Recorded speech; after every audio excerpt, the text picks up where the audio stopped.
Hi, I'm Nat. And I'm Guy. And this turned into something where we weren't going to talk about the Canadian election until tomorrow, but there's some funky business going on in Canada right now. Yes. The Canadian election website went down. Then the CBC called the election, which is the Canadian Broadcasting Company. No, the propaganda arm of the Canadian government. Yes. And the results, it should not be called right now. No. Every independent conservative website in Canada is just going along with it like they're calling the election too. They need to have some backbone, and it's not over until it's over. And if you're in BC or one of these Western states that the polls are still open, you need to go and vote. Yes. Every vote counts. The liberal media is trying to call this election so people will stop going to the polls and they can steal a couple ridings in Western Canada. And it's worrying because we see these kinds of paragraphs all the time, and especially now with the website being down. What does that mean? Does that mean they're trying funky business? How worried should we be? Well, number two, but what I'm going to say is if the Liberals do win this election, it's time for Alberta to leave Canada. They're ready for a vote. There is an independent movement within not only Calgary, but all of Alberta to put the separation vote going forward. If the Liberals win, they need to go ahead with that vote. Mm-hmm. Okay, sorry, I am absolutely livid. All this information is just coming in right before we went on. Mm-hmm. We're from Canada. We now live in Mexico. You're from Canada. I'm from Mexico, but I lived there for 13 years. We now live in Mexico, and the primary reason I left is I didn't have confidence in the Canadian people to make the correct choice.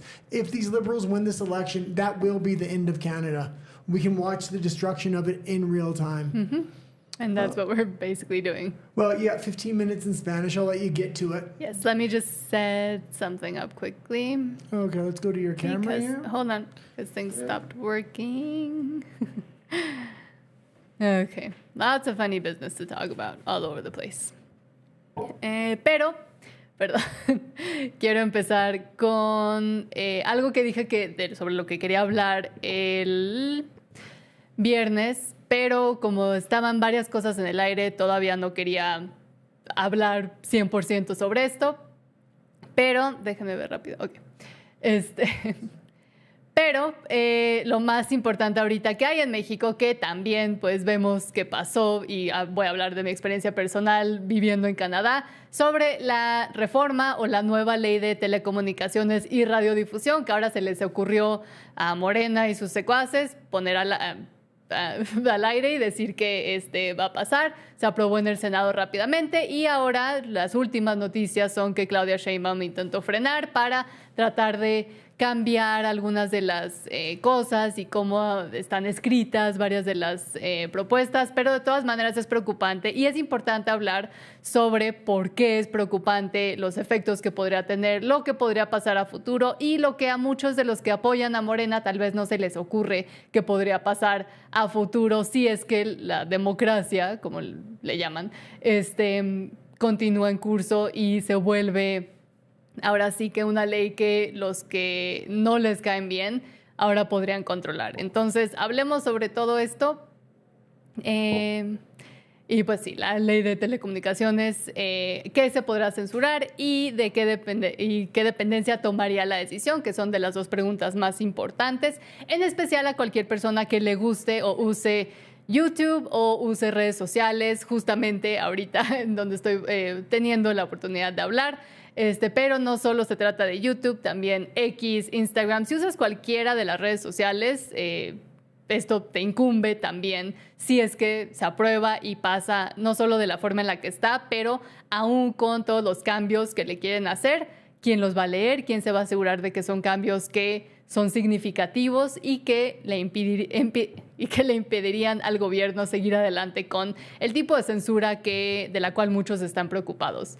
Pero bueno, entonces a Claudia Sheinbaum sí parece que le molestó mucho, o bueno, a Morena en general, que pues todos nos pusiéramos a hablar de su cara hinchada, porque ahora se les ocurrió intentar sacar adelante aún más rápido el cambio a la ley de telecomunicaciones y radiodifusión, está muy largo el título, y mientras suena como algo aburrido, podría terminar impactando a pues sí, las redes sociales que usamos todos los días, como esta en la que estás ahorita mismo viéndonos.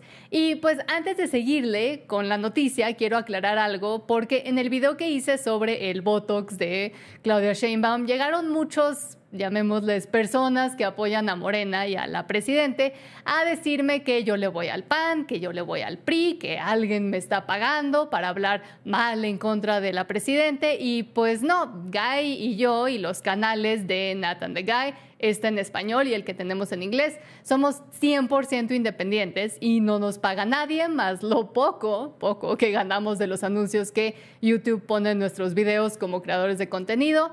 Y esto es a propósito porque nuestra misión es ser un medio 100% independiente, sin influencias de ningún tipo más que nuestras propias opiniones y convicciones. Y sé que eso en México es bastante raro y que la gente no está acostumbrada a que no existan intereses de por medio. Pero justamente por eso es importante que lo mencionemos pues casi en cada video, y también decir que pues ni tenemos editores, por ejemplo. Todo lo que ven en pantalla, la iluminación, la camarografía, la edición, la investigación que hacemos y todo lo demás que mueve a los canales, a este canal, son cosas que Guy y yo hacemos nosotros mismos. Y pues lo digo no con maña de quejarme, pero más bien para dejar eso bien claro. Actualmente en México no hay ningún partido que me represente, ni con el cual esté de acuerdo, ni con el cual me identifique. Entonces, pues les voy a tirar a todos por igual. La cosa es que ahorita Morena es el que está en el poder, entonces es al que más hay que tirarle, y de eso pues no se preocupen, ni Morena, ni el PRI, ni el PAN, ni la oposición, ni siquiera el proyecto que está intentando sacar adelante Eduardo Verástegui me convence al 100%, en este caso porque le falta ampliar horizontes, y ya lo he dicho varias veces, y dejar de enfocarse tanto en la religión al ponerla al frente y más bien usar, pues sí, los fundamentos y cimientos morales y fundamentales que vienen de la religión, pero no hacerlo el único enfoque del partido. Y esto no me da miedo decirle, aunque esté más o menos de acuerdo con esa propuesta. Escucho mucho la palabra conservadores como insulto hacia la oposición o el PRI y el PAN, pero déjenme decirles que ninguno de ellos toma los conceptos fundamentales del conservadurismo y los aplica correctamente. Tal vez alguna vez lo hicieron, pero hoy en día todos los partidos que existen en México, y esto es en mi opinión, son exactamente lo mismo, y ahí está el problema. Y en mi opinión, uno de los problemas más grandes con el conservadurismo, la ultraderecha, como les gusta insultar o llamarles, ahora sí que a todo el mundo que no esté de acuerdo con ellos, es que no existen en México. No existe tal cosa como la ultraderecha, que pues tenga cualquier tipo de poder o postura pública, por ahora por lo menos.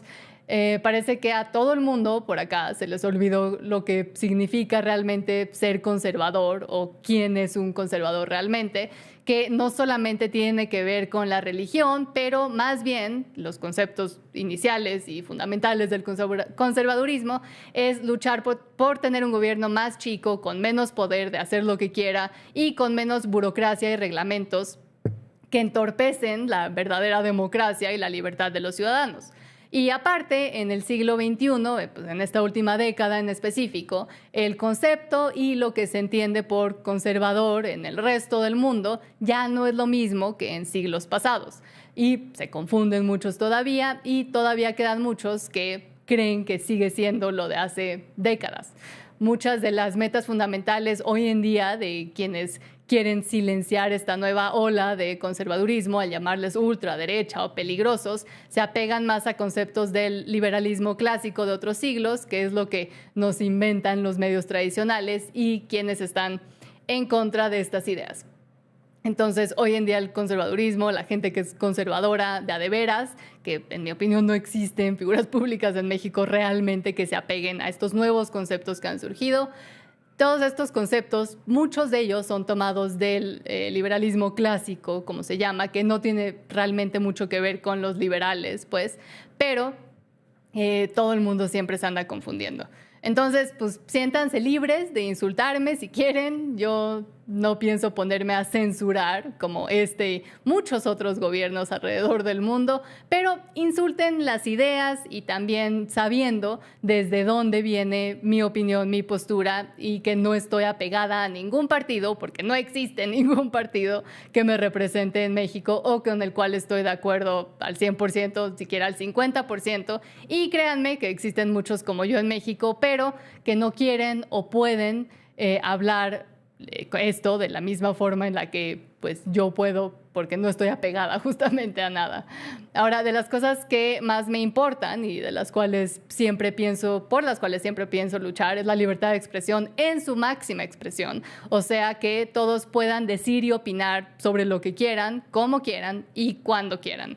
En mi opinión, conceptos como el discurso de odio solo sirven para censurar y el ofender a alguien no es razón para intentar censurar a quien dicen que ofende, porque la ofensa viene de quien lo toma como ofensa, no de quien da su opinión que podría ofender a alguien.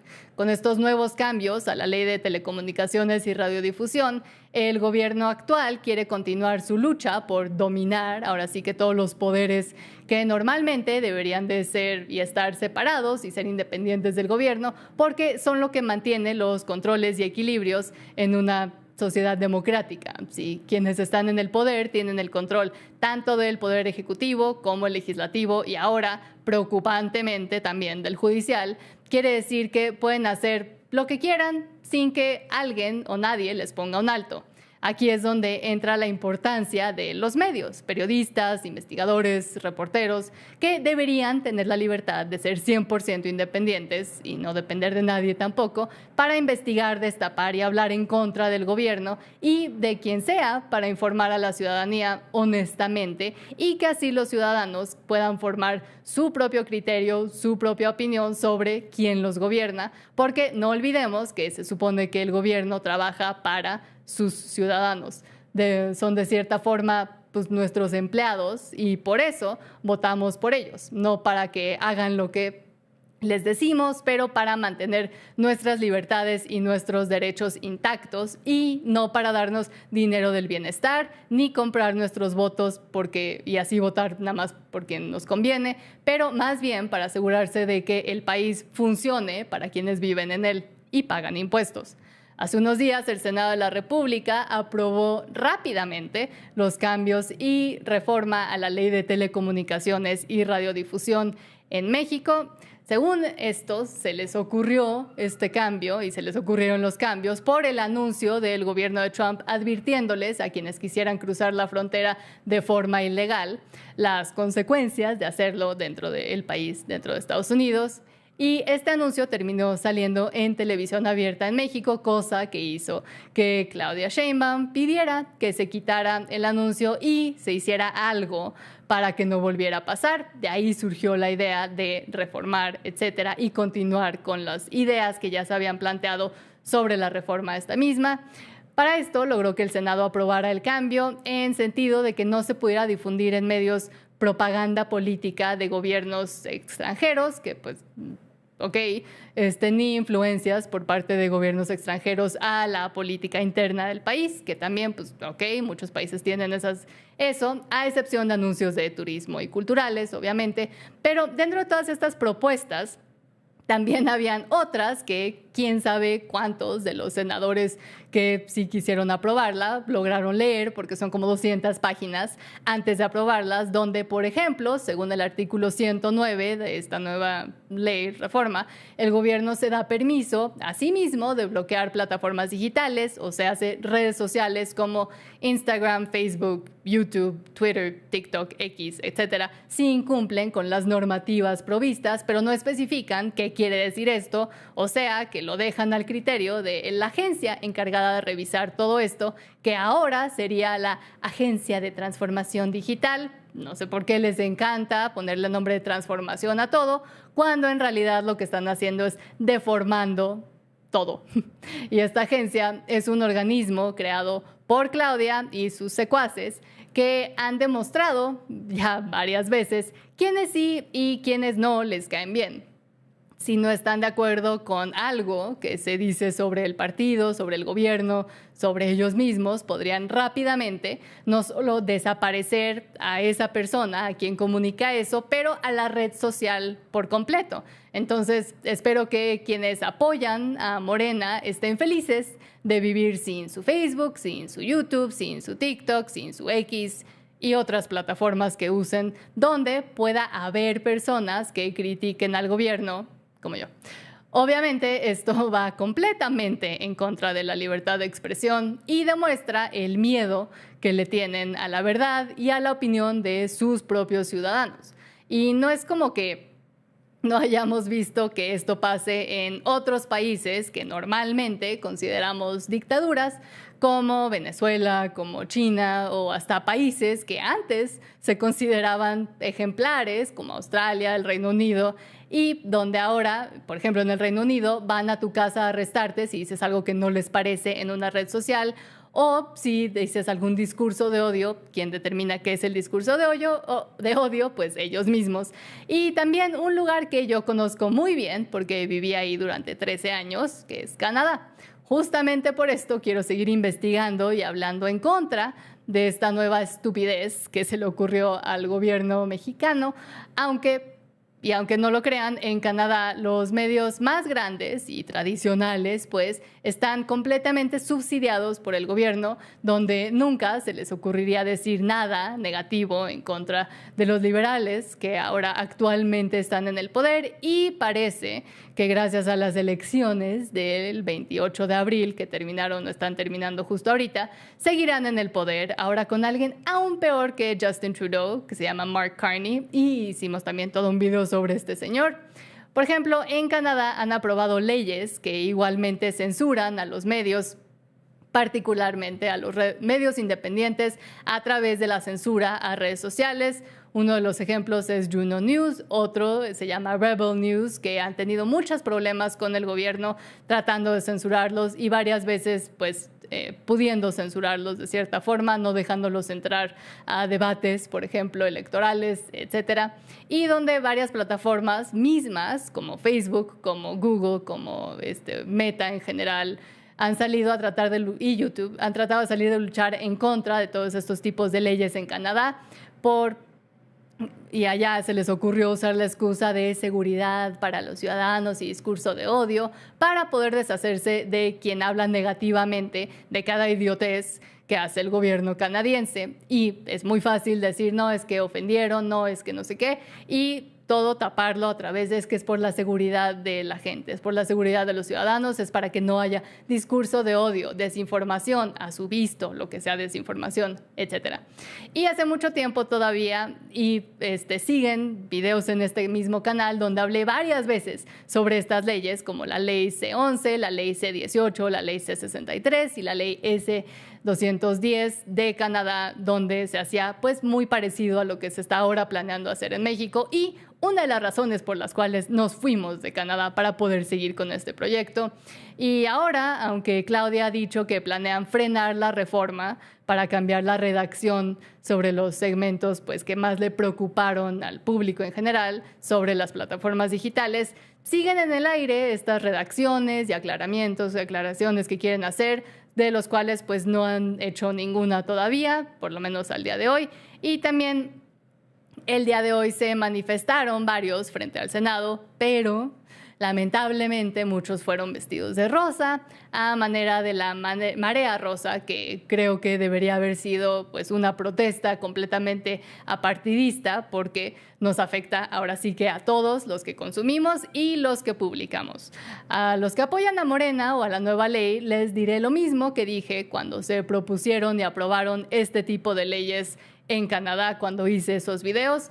Por ahora puede que suene muy bien poder censurar a los oponentes y al odio y la desinformación. Sin embargo, si la democracia continúa su curso, que pues también ya está bastante en duda si lo hará por acá y por los antecedentes que ha dejado Morena a base de leyes y reformas, si en las siguientes elecciones entrara la oposición o aquellos en los que contra los que están en contra, ya quedaron todas estas leyes que fueron propuestas y ahora que fueron aprobadas, por ejemplo, que ahora le darían todo el poder y el poder de ahora censurarlos a ustedes también. Entonces, piensen bien qué apoyan y qué podría pasar en un futuro, porque ya que se le concede más poder al gobierno, no lo van a querer soltar, no importa quién acabe con ese poder en un futuro en el gobierno. Y a los periodistas, en especial a los periodistas independientes, influencers, youtubers y demás que dependen de las redes sociales pues, para vivir, es a quienes más les debería de preocupar esta nueva reforma a la ley de telecomunicaciones. Pero pues, si nos basamos en su récord histórico sobre hablar de este tipo de cosas, será muy difícil que salgan a hablar en contra por el miedo que se les ha metido de hablar en contra de quien sea, lamentablemente, y por nuestra parte seguiremos hablando en contra, sin miedo, sin pelos en la lengua, contra cualquier atentado contra la libertad total de expresión que debería de existir pues, en todos los países, pero en especial también en México, por más peligroso que pueda ser para quienes están en el poder. Y ahora sí, vámonos a leer comentarios que puedan haber dejado. Maui Yogan nos dice: buenas noches, buen lunes a todos. Tocarán el tema de los Black Ops que se filtraron de Televisa, según son más de 5 terabytes de información. Quería meterlo con todo este tema sobre la ley de telecomunicaciones, pero ya está bastante largo el segmento y tenemos que hablar sobre las elecciones canadienses que están pasando pues ahorita, donde hay varias cosas de qué hablar también. Entonces pienso hablar sobre eso el día de mañana probablemente, pero creo que también salieron muchas de esas cosas a la luz justamente por lo de la reforma a la ley de telecomunicaciones y radiodifusión. Entonces está interesante y yo creo que es una forma más de intentar comprobar por qué es importante no bloquear a quienes reportan este tipo de cosas. Maue también dice: esas nuevas reformas son una total censura a la libertad de expresión. Sheinbaum jura que está en contra de la censura, pero cuando no se habla a su favor, ahí sí hay problema. Exactamente. Y cuando estás a favor de la libertad de expresión, como yo, por ejemplo, los invito a criticarme, a criticar las posturas, las opiniones que damos, porque de eso se trata. Y así es como también se forma pues, más conocimiento en general sobre el mundo. Walker dice: es que conservador es básicamente cualquiera que no esté de acuerdo con los woke. También exactamente, cuando lo usan a forma de insulto, yo no lo tomo como insulto, pero bueno. Walker también dice: aunque creo que no les cae bien Elon Musk, creo que él dijo que la izquierda se había ido tanto a la izquierda que se había quedado a la derecha de ellos, ya que él sí se consideraba de izquierda, y le pasó a muchas personas que eran tradicionalmente de izquierda, RFK Jr., por ejemplo, Tulsi Gabbard en Estados Unidos también. Pues yo era súper progre y luego me di cuenta de lo que realmente se estaba planeando y las ideas que se estaban tratando de impulsar y dije: no, es muy mala idea. Y por eso puedo hablar también en contra de los Vox y etcétera, y la comunidad alfabeto, porque yo estuve ahí metida, ahora sí que hasta adentro, y me tocó ver varios de los planes y varios de los discursos que dicen, pero no abiertamente normalmente. Walker también dice: yo en lo personal me consideraba que no era conservador, pero los Vox se fueron tan al extremismo que yo ahora soy conservadora a la par de ellos. Exactamente, y así le ha pasado a muchas personas, en especial hombres o personas jóvenes que se han dado cuenta de a dónde los estaban tratando de llevar realmente con toda esta wokificación que se estaba haciendo. Jessica Ramírez dice: en México, por el discurso repetitivo de AMLO, sus seguidores piensan que todo lo que no sea morena es extrema derecha y no liberalismo, cuando ni saben qué significa. Exactamente, y por eso me dio mucha risa cuando hablé en contra de Claudia Sheinbaum y su Botox, que todos los que la apoyaban salieron a decir que si yo soy del PRIAN, que si soy chayotera, que si no es qué, y es como... No, pero también pues hemos sido todos muy acostumbrados a que así sea en México, desafortunadamente. Walker dice: esa estrategia sucia de poner como Nancy a todo lo que no sea, a todo lo que los que no sean ellos, solo ha logrado que se desvirtúe el término y la gente literalmente ya no le importe la palabra. Ahora es algo que es culpa total de ellos, exactamente. También destruyeron la palabra del señor del bigote, por ejemplo, ahora que le dicen así a todos, pues ya no se sabe realmente qué es. Neoliberales también, oligarcas también, todas estas palabras que ahora se tiran en contra de cualquiera que hable en contra de ellos, ya perdieron total sentido. Y Walker dice es que censuran por el bien de la gente, más parece que lo hacen por el bien de los Vox, que para que nadie se atreva a diferir de su relato. Eso es exactamente lo que pasó en Canadá, porque estaban en el poder todos aquellos, entonces lograron decir que todo era odio, todo era por proteger a los ciudadanos, cuando en realidad pues no era el caso. Pero ahora sí, muchísimas gracias a todos por sus comentarios. Seguiré hablando de esto porque seguramente van a haber más cosas de qué hablar. Y ahora sí nos tenemos que ir a hablar sobre las elecciones canadienses porque Guy está a punto de explotar del enojo, porque lo digo rápido en español nada más para explicar lo que está pasando ahorita, justamente en este instante. Todos los medios tradicionales y los independientes, muchos de ellos conservadores, muchos de ellos en contra del gobierno actual de los liberales en Canadá, salieron a decir que ya habían ganado los liberales, que ya había ganado Mark Carney, justamente cuando se cayó toda la página web de las elecciones de Canadá, donde el conteo ahorita está completamente incierto y es muy raro que todos hayan salido a decir que ya ganó Carney cuando en realidad puede que todavía no haya ganado. Entonces, eso es lo que está preocupante. Lo explico rápido en español. Y también quiero mandar, porque somos de Vancouver, nuestras condolencias en español por el acto que pasó en Canadá, en Vancouver, durante el Festival Filipino de Lapu Lapu, donde hasta ahora han fallecido 11 personas y puede que continúe el conteo sobre cuántas personas han perdido la vida. Todo gracias a las políticas liberales que dejan a personas con problemas, enfermedades mentales en la ciudad, y hasta cuando han tenido varios encuentros con la policía, continúan dejándolos rondar libres por ser buena onda y porque pobrecitos y porque todos están oprimidos. Entonces no merecen estar pues, básicamente en una camisa de fuerza. Pero quería mencionar eso también en español rápidamente. Y ahora sí, vámonos con inglés. Let's go to English because I said you're about to explode about the Canadian election, so might as well just go quickly. Before I go into the Canadian election, though, I just want to mention we're going to review Alina's Law at the end of the YouTube segment. We had a viewer request that we go into it. Yeah, and I will probably speak in Spanish about it probably this week. Do like some sort of video about it as well. Yeah, let's go. La ley de Alina. Just in Spanish. Let's go into this Canadian election. I just want to say the CBC is a propaganda arm of the Canadian government. The election website went down. The CBC then calls the election. All the other mainstream media calls the election.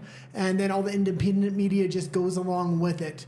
I say the numbers don't add up, and I did my research. It's the largest pre-voting in Canadian history, approximately 8 million votes, and that's in a population of under 40 million. Only 25% of the vote had come in, and they called the election. What I'm saying is the pre-votes are the last to be counted in Canada. Last year there was a district when everybody went to bed. It was Liberal. When they woke up, they had counted the mail-in ballots because they're often the last to be counted.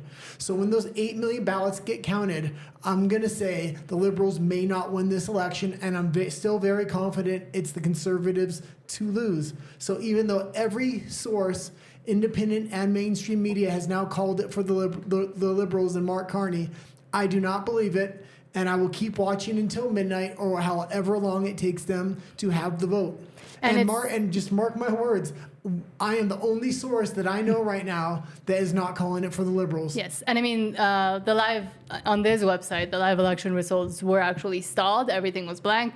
I think they're back up because the Elections Canada website is back up right now. And now it's showing a bit more overwhelming for the Conservatives. But, I mean, they're still saying 163 Liberals, so who knows? And I just want to say and things keep changing. About this website, they're only supposed to call these seats when they just went down again. Mm-hmm. They're not supposed to go down. They're supposed to call them, and this is what I'm saying.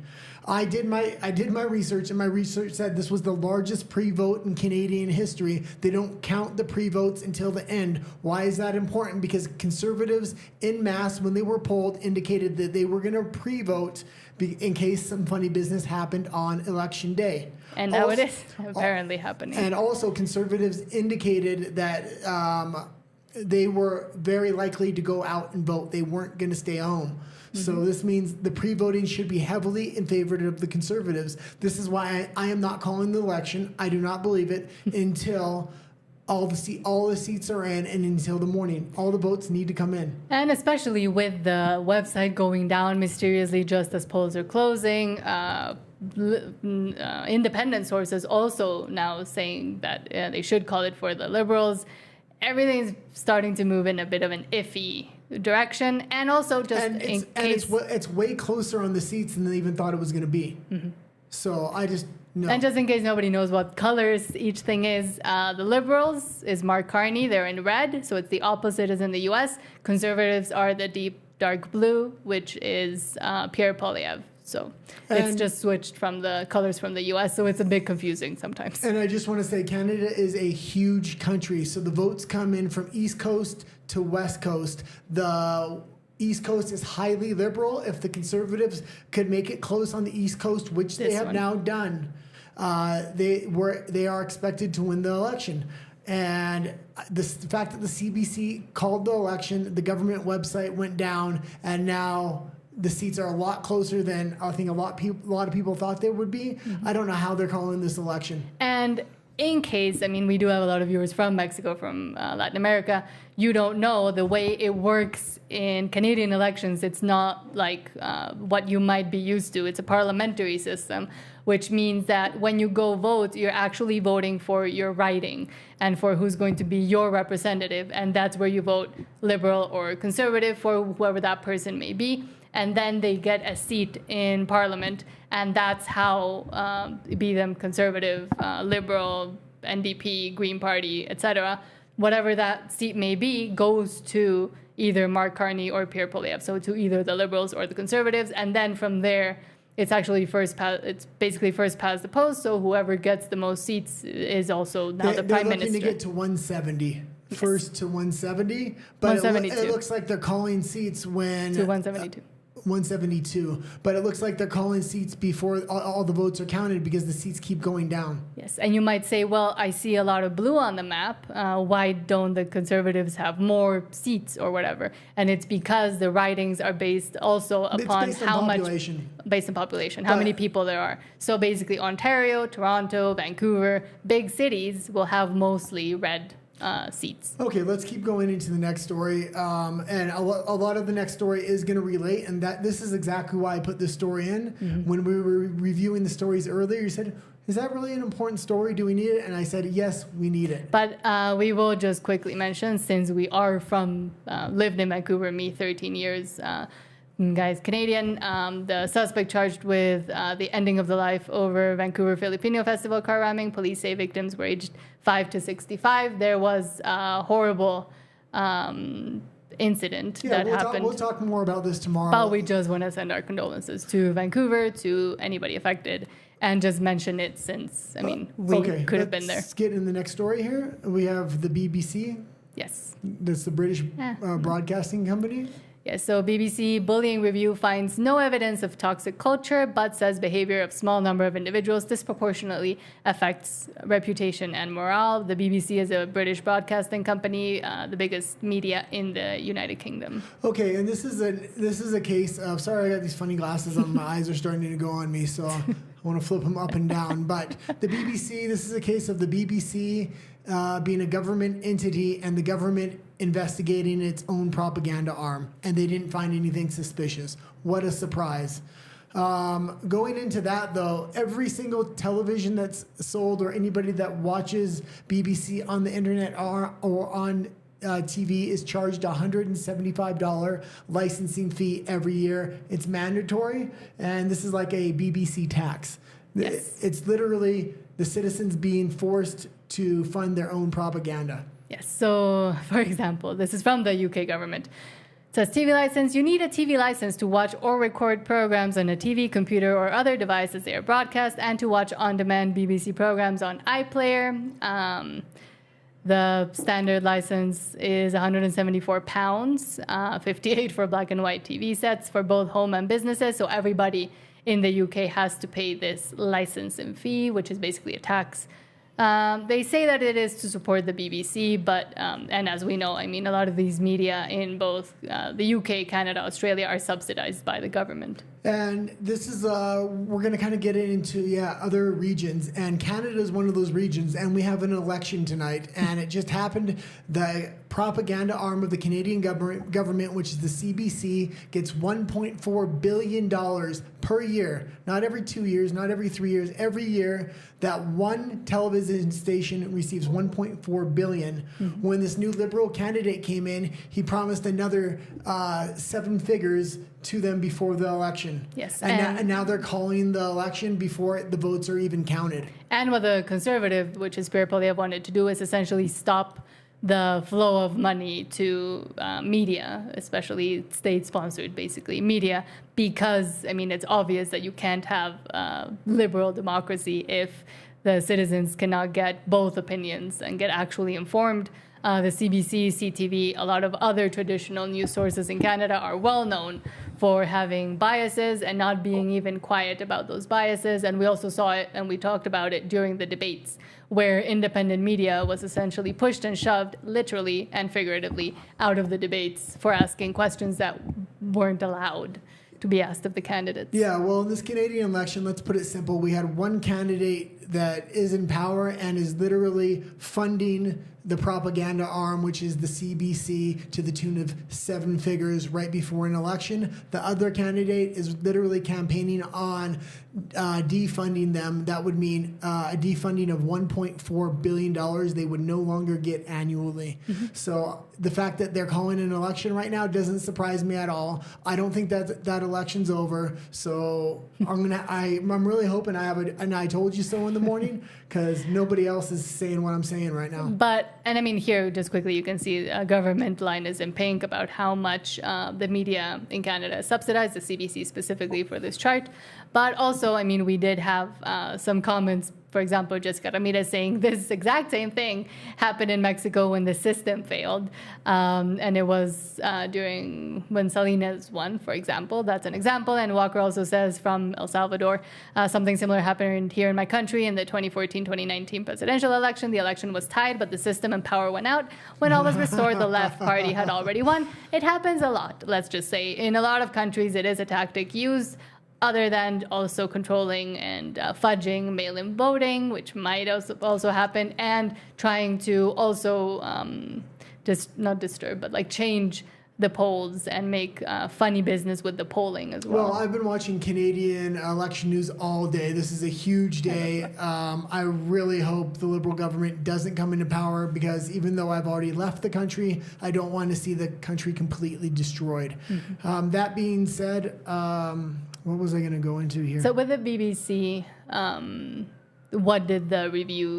what was the review important about bullying? About bullying and harassment against females. So okay. But I've been watching the Canadian polling all day. I forgot what I was going to say now. Sorry. But yeah, that's okay. We can go into the next story, and I'm going to try to stay updated. So if you see me a little distracted today, yes, we'll keep watching following the counts. Canadian counts. Okay, let's go into the Irish story now. There's protests in Ireland this weekend over immigration. We keep covering Ireland, so if you're a regular viewer of the show, you'll know that mass immigration in Ireland is a huge deal right now. The people are starting to uprise against an extremely liberal government that refuses to even acknowledge there's a problem. Mm-hmm. There's mass rapes in the street. We have Conor McGregor that's being excluded from running for president. Now they're excluding him from running for mayor. Yeah. And the protests were pretty amazing this weekend. I got a lot of clips here, so we're going to go into quite a few of them. But why don't you go into the article first? Sure. So thousands take part in anti-immigration protests in Dublin. Protesters carried tricolour flags, wore Make Ireland Great Again caps, and shouted, "Get them out." Thousands of people took part in an anti-immigration rally in Dublin city centre on Saturday alongside a small counter-demonstration. Both passed off without any major incidents, with Gardaí, which is the Irish police acting as a cordon between both groups on O'Connell Street. The anti-immigration protest, described by organizers as an Easter Rising commemoration to pay respect to those who fought and gave their lives to preserve the Irish nation and create the Irish Republic, began at 2 p.m. at the Garden of Remembrance on Parnell Square. United Against Racism, supported by a number of organizations and members of opposition parties, including Sinn Féin, Labour, People Before Profit, the Social Democrats, the Socialist Party, and the Green Party, hosted a counter-protest nearby. So yeah, let's look at some of these. And I have Rebel News here, so we're just going to show a little bit of their report. They're currently reporting on the Canadian elections right now. They're starting to become a little bit of a more international news company. They originated out of Canada, so if you ever come across Rebel News, they are a good resource. Yes, for the most part. Okay. Everybody has their biases. Let's go into my screen if we can. Perfect. That's Ezra Levant, the main Ezra guy. Levant here in the heart of downtown Dublin, in front of the Custom House, which is a very historic building politically in the history of Ireland. And this is where thousands of Irish have assembled to petition their government to stop mass immigration. As you can see, we're right at the front, and there's some loudspeakers set up here. In a few minutes, we will hear a series of speeches from politicians who are typically independent. I see Malachy Steenson, the independent city councillor, up there, and there's others as well. The crowd has been passing the time singing Irish national songs, including the anthem, some punctuated by... And this was punctuated actually by a church burning later on the next day, I believe. So I just want to mention that before we continue with his report. Also, I got some raw footage from on the ground after this. Some chants like Ireland for the Irish. And I think there was another one I can't recall off the top of my head. It's a gorgeous and sunny day today. I had been expecting rain, and it was cool, but the weather couldn't have been more fortuitous. And just an absolute sea of Irish flags. I see one American flag as well. What a contrast to the Antifa protesters who were flying Palestinian flags and the hammer and sickle. Of course they were. So that's what's going on in Ireland right now.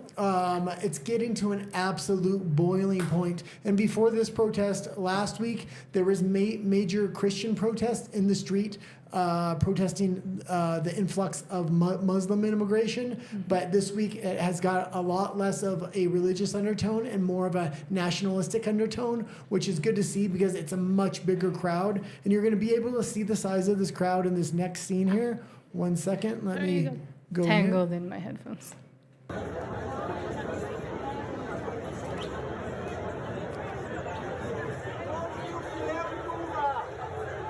And the amount of Irish flags there is just spectacular. You're not seeing any EU flags, anything like that.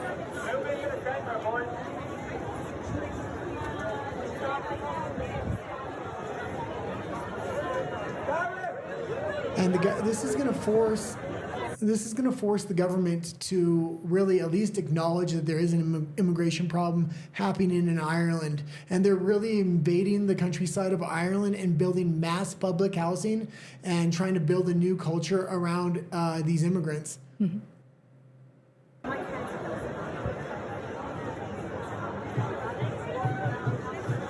Okay, and I just want to mention that these Canadian polling is starting to turn around. So the Conservatives seem to be coming back because 3 seats now have been taken away from the Liberals. So just remember, I was the only one to call it for the Conservatives, but let's see what happens. This wasn't exactly completely related, but the same thing is going on in the UK that's going on in Ireland, especially in the schools and in the prisons. So this kid spoke very well.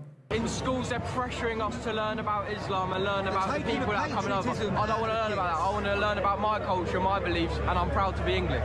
Have they taught you about the Bill of Rights? No. Did you learn about the Battle of Agincourt? No. In school, they were teaching us about, about Islam, about Prophet Muhammad, and all their ideologies. They barely covered Christianity at all. Did they tell you?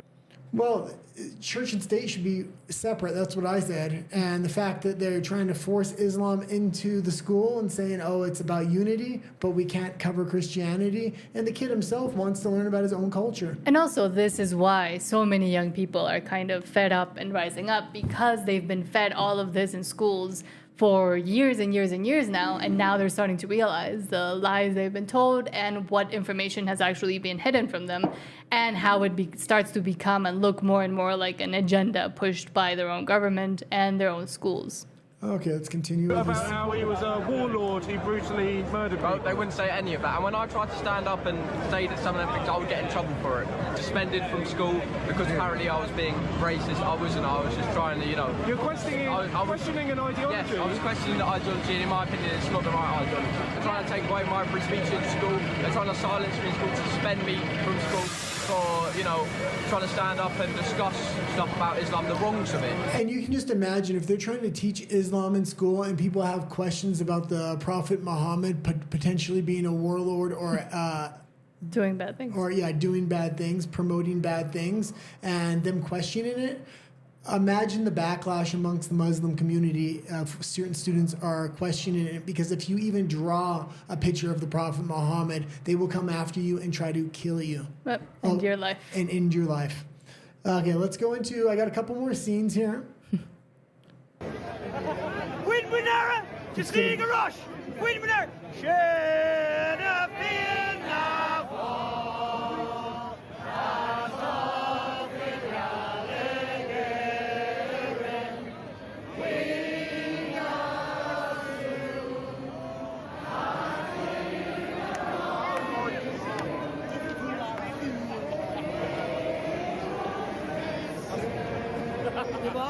And I mean, the streets are absolutely full. There's no way any cars were going down these streets. Business was stopped.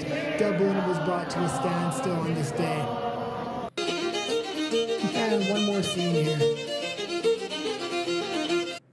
And this really does show the mass of absolute people that are here. So let's just pause it. Okay, you can go back into my screen now. Thank you. No, Mike. The three shot. The three shot, please. There I go.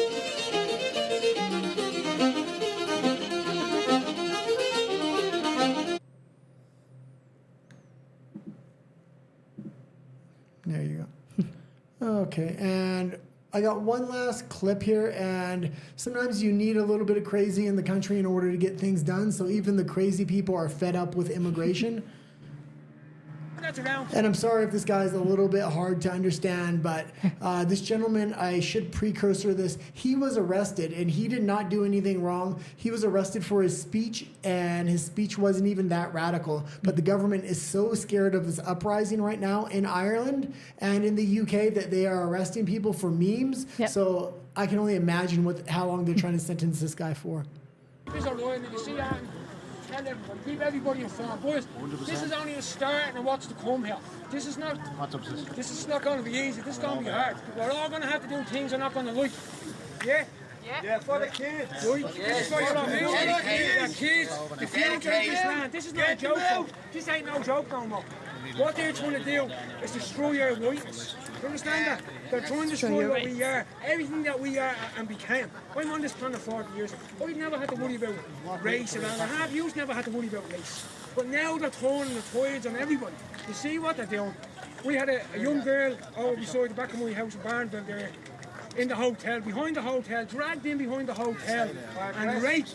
Don't forget about the man up there showing us Mickey, remember? Yeah, and the chap up here showing off. 10 kids skills right down the road. Folks, the song was, listen, Ashler movie, I could go on and go on and go on. And as crazy as the guy looks, he is getting quite a crowd around him. And yeah, he goes on for a little bit, but nothing radical is said. So I was very surprised the fact that he got arrested over this. So Well, because you mentioned all the things that happen to young women in Ireland. and The cultural enrichment that there is happening over there with new immigrants. okay, and what was the next story we got here? And maybe before we move on from that story, let's just talk about this is going on in Western cultures all over the world. The elites have become separated from the people. Other than America, it seems like now in America with Trump, the population is on the same page with the government, at least when it comes to immigration. But over in the EU, because there is two levels of government, very often... One unelected and one kind of elected. Very often, like, I'll point out Ireland, Romania, Hungary, the governments are aligned with they don't want these and Poland, they're aligned that they don't want these immigrants in the country, but it seems like the unelected government of the EU supersedes the government of that country. And they're doing it through their banking cartel and loans and things like this. Yes, and all the power that there is accumulated amongst the EU. Yeah. So... Speaking of... hopefully things do go good in Ireland. We'll keep an eye on it. I know we keep giving updates, but... And now jumping a little bit further down. So Tommy Robinson, if you don't know, he speaks up about a lot of these things, is to be rearrested for a second contempt of court charge. This means that he went against court orders that told him that he had to stay quiet and stop saying the things he was saying. Upon his release from prison, if he doesn't remove the documentary, which was silenced from X. This is weaponized lawfare at the highest level. Silenced is currently sitting at 166 million views. Do you think he should remove it? This was a great documentary. I seen it when the controversy first came out. There is a mass propaganda campaign against this gentleman. He's spoken out against this and the grape gangs that are happening in the UK for well over 10 years now. When nobody believed him. And now everything he said has come true. And there's been a mass propaganda campaign against him, his family, his children for over a decade. The country of the UK owes this gentleman an apology, but instead of an apology, they have him locked up in prison for making a documentary that told the truth, but the government was embarrassed about the truth, and now they want to lock him up for a second time.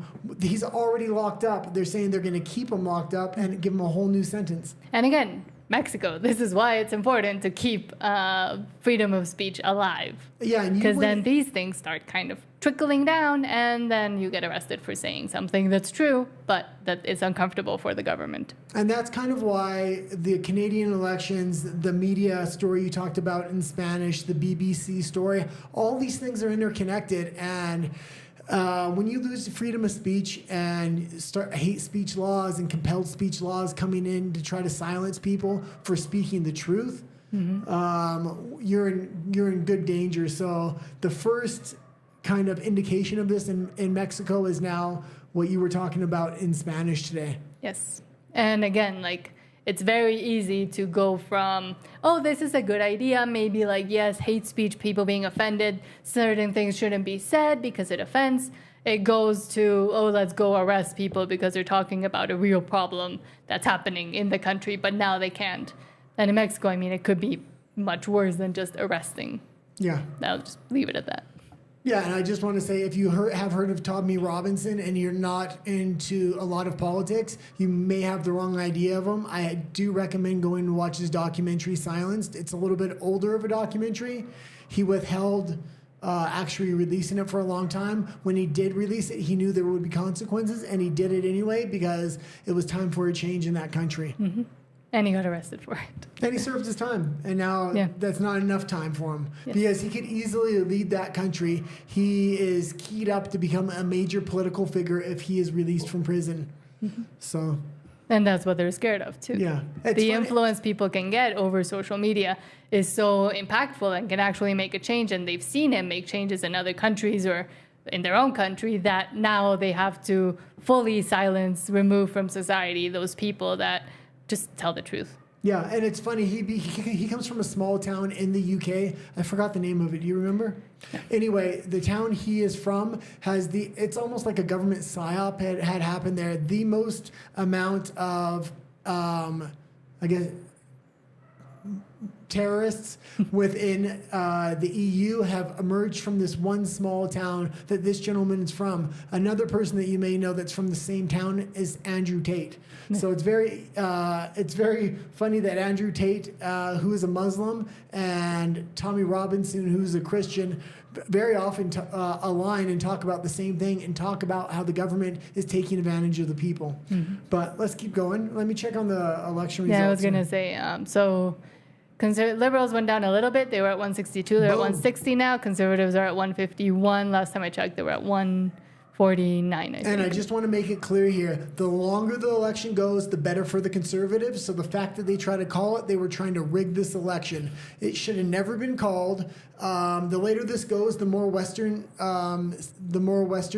this side province of the country is going to be counted. That's going to be more conservative. Plus all of the early voting, that gets counted last, and that's going to be heavily conservative. The polling has already shown Conservatives preferred to vote early. So yeah, and we can see Alberta essentially dominated with the seats.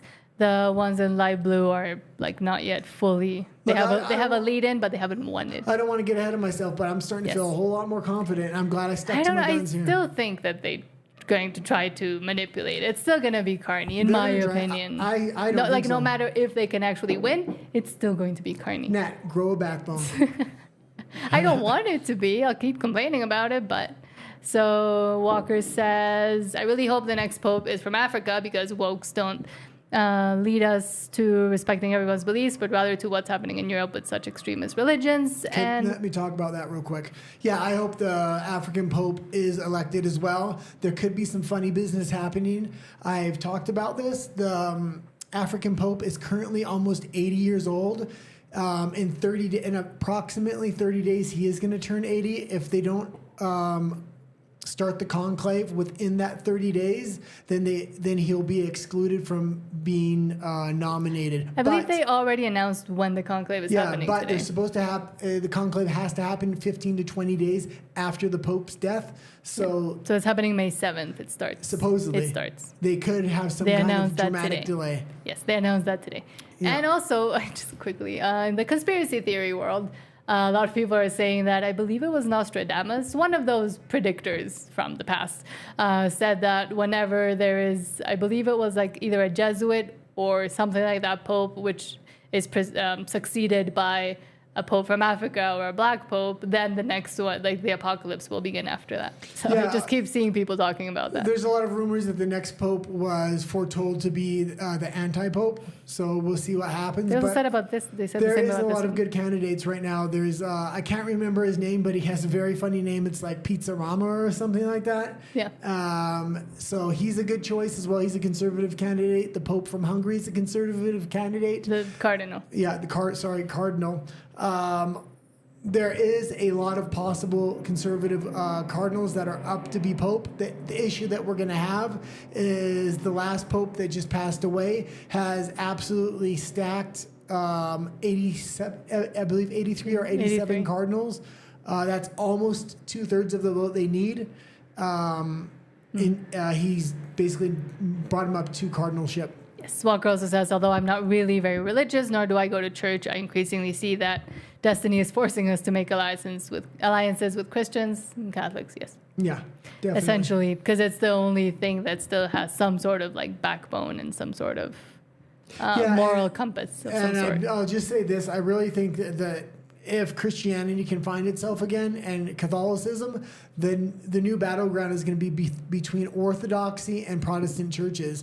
It's really feminism versus masculinity. And men in mass are going to the Orthodox Church because it has a long lineage and history in which it builds itself upon. It just doesn't say love is love, God is God, and make up some fake beliefs. It really sticks to tradition. Mm-hmm. Okay, is there any more questions? No. Okay, sorry if I'm a little bit amped up today. This Canadian election got me going just before. Yes, the and broadcast. We're still waiting, so there's not much aside from what we've said that we can continue to say. But apparently, Mexican nationals arrested while transporting 180,000 rounds of ammunition from Utah to Colorado. Fremont County detectives found 150 boxes of .308 ammunition and caliber .308, and 30 boxes of caliber .7.62. Yeah, so this wasn't the only arrest. There was another arrest of 18,000 rounds of ammunition in Wyoming and another 30,000 round find in Colorado again. So in Colorado, a lot of these Colorado rounds are coming out of Utah. Somehow there must be a gun store in Utah that is not doing proper checks or overselling the amount of ammunition they're supposed to. Yeah. And I just want to bring up one fact that the main prison that El Chapo is currently being held in was 15 minutes away from where one of those busts were made, and one of the other busts said they were going to the same town. So it's not past a organized Mexican crime gang to potentially take over a prison to try to get them out. Maybe. And it's a super max. There was a lot of talk about this online. It's not just a conspiracy theory I'm just bringing up in my head. This was major talk in the U.S. about this. Now, even there is a lot of different ways to look at this. Let's just say there was an attack on the prison. It wouldn't necessarily even be the organized crime gangs from Mexico. It could be staged by the U.S. government in order to spark off something with the organized crime gangs in Mexico. They've been talking a long time about escalating the situation here. Organizations. Yeah. We can't say gangs. Okay. Yes. Continue. That was it. Oh, that was it. Okay. Yeah, this is a developing situation, and I just do want to say I do see both sides of the coin here. The American government, anytime there is a situation like this, are going to really make this headline news. So, yeah. And not only helps them with deportations, but it helps them build a narrative if they eventually want to start a conflict with Mexico. On purpose, in order to maybe come in and take over themselves over security, let's just say. If Trump's actually got a plan of true nationalization, even though he's trying to bring manufacturing there, he wants high-level manufacturing in the United States. The United States won't have enough people for all the manufacturing. He's going to need Mexico for low-level manufacturing. But in order to have that, they have to have control of the country and the roadways. Right now, they have some stiff opposition, so... Exactly. And some issues. But is that you had a clip, but I don't know if you do. Oh, no, I didn't have a clip of this. No. Okay. I didn't bring it into my iPad today. Okay. And then let's go into the last one, which is good. Why don't you talk a little bit about this one? Yes. So people ask us to cover this, and we'll try. And this law was actually, when I was starting to research this because somebody asked us to cover this, a lot of this came up about 5 years ago. They were bringing this in. Yeah, in Baja California it started, I believe. But yes, the Alina law advances in Mexico impunity for women who end the lives of men, essentially, is what it would do. The law has already been approved in various states of the Republic, despite its controversy and gender perspective. The so-called Alina law has caused an intense debate around self-defense and the gender approach in the Mexican penal system. Proposed as a reform to the penal code, this initiative seeks to expand the criteria so that women victims of violence can defend themselves without being criminalized. However, its detractors warn that it could open the door to serious legal abuses. So just quickly, just to know what we're talking about. The law is named after Alina Narciso, a former police officer from Tijuana who after suffering bad things at home, ended the life of her ex-partner. In 2023, a court overturned the worst sentence against her by considering that she acted in self-defense. This case marked a turning point in the debate on the need to legally protect women who defend themselves from their aggressors, but also they might be defending themselves after the fact, essentially. Oh, there's another law called Alina's law in the United States as well. Oh. So, yeah, I didn't. Now that you're reading this, I was actually researching a completely different law. Oh. Yeah. So, driven by legislators from Morena and PAN, the Alina law proposes to modify Articles 23 and 49 of the Penal Code. This is so that women facing physical, psychological, or worse violence can claim self-defense without being abused of excess in the use of force. The initiative has already been approved in Baja California and is currently under discussion in entities such as Tamaulipas and the state of Mexico. And there's arguments in favor and against, if you want me to read laws, them. I won't go too much into the other law, but this is feminism in action. You're giving special rights to women like if they're going to defend themselves, they're going to defend themselves. And it should already be covered within the actual, like the current penal code and self-defense. The thing is, arguments, I guess, in favor, I would say, that I can't see at least, would be that maybe they can't defend themselves at the moment, but they can wait for him to go to sleep and then do something. Now that would be considered self-defense. But what?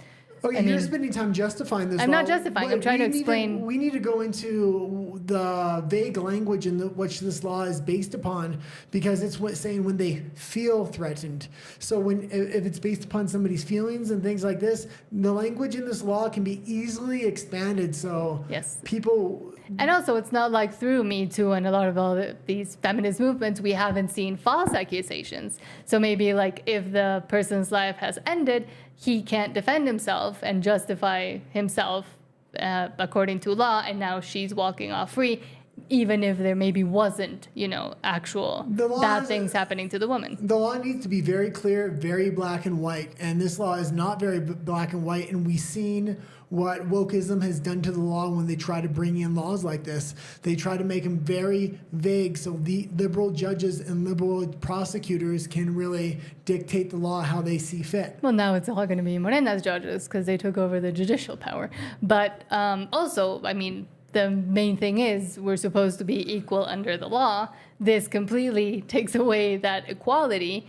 And at the same time, yes, it could be argued, because I argue this all the time regarding the trans perspective, men are stronger than women, men can cause more harm to women. But under the law, it should be the exact same punishment. Exact same punishment. And that's what I was going to say about the other Alina's law. There's another one in the United States. I forget what state, but when I was researching this... Pennsylvania? I believe it's Pennsylvania, and it was from 5 years ago. But what that indicated was another feminist law, and it was... oh God, now I'm forgetting. What? The Alina's law in Pennsylvania. It was structured differently, and it wasn't about the same thing. Do you have it there? Was it about victims of DV or no? I can't say the actual word. I don't know. Just type of Alina's law of Pennsylvania. Okay, so here it says, we'll protect victims of DV by giving the court a mechanism to enforce orders for protection from bad things. Presently, a PFA is a court order which, if violated, can result in fines and imprisonment. However, there is nothing physically stopping or discouraging a defendant from going against the order. So they want to give out, and this is already, I believe, implemented here as well. They're trying to give higher sentences to people that commit crimes against women, so men that commit crimes against women. Yes, so that is also one of the things that is in play in Mexico, but this one would just be about women defending themselves and being more lax towards those that can be seen as defending themselves. Okay. Well, we can move on. Should we check on the elections again? Yeah, let's check on the elections. Can you bring the screen up here? Yes, hold on. Oh, so we went back down. So it's like a yo-yo. So now it's Liberals 161, Conservatives 150. They were at 151. Yeah, but I'm almost expecting that a little patch on the island. Oh no, never mind. This? Yeah, I'm expecting because the island is a very low population. Turn blue. So I don't think they have as many seats. Vancouver has a lot of seats. Yeah, but we're talking about 10 seats here. Mm-hmm. So little seats, it doesn't matter. But I'm still expecting that mass early voting. They haven't counted a lot of that. So we'll see their website went down. I actually tried to go to the website, but this is what it looks like. The official elections.ca Canada website doesn't work. Let's go to the two-shot here. Hold on. There we go. Okay, we're done on YouTube today, but we're going to head over to RUMBLE. We got a few stories over there that we couldn't talk about it here because of censorship. Mm-hmm. Speaking of. I was going to say something else. Oh, pretty soon we're going to start dividing. This is the shows. This is going to become an all-Spanish show in about a week. Yes. And we're going to have a secondary show over on Nat and the Guy English. Mm-hmm. Right now, there's no videos really populated over there except for historical political speeches. Yes, that you started uploading. I was trying to learn to edit. Yeah. If you do want to subscribe over there, the English portion of this show will migrate over there within the next couple weeks, and this will become an all-Spanish show hosted by... And you might have an all-guy show. I'm going to have an English show on the English channel as well. Yeah. And then the morning show. Yes, and then the clips from the Spanish-only segment will go in the Spanish one, and then that also gives us a bit more time, as I said in Spanish, to edit and make actual edited videos that are longer and better researched, etc. So we're not just trying to put out whatever. So the edited videos will be better, and then the clips will be more of a daily thing. Yeah, so I built this set. This is in our living room, actually. I'm currently building the other set for the morning show, and that's in our kitchen. Basically. So if you're wondering if we have a big house, no. We don't. We're living in our own studio. Yeah, we essentially have no other space other than where we sleep to live. Yeah. Yeah, but thank you so much. If you haven't yet liked, subscribed, etc., please do so on YouTube. And now we will head over to RUMBLE. We'll continue updating on the elections until we stop streaming, but we'll see what happens with that. Thank you, and we'll see you over there. Hold on, Rumble.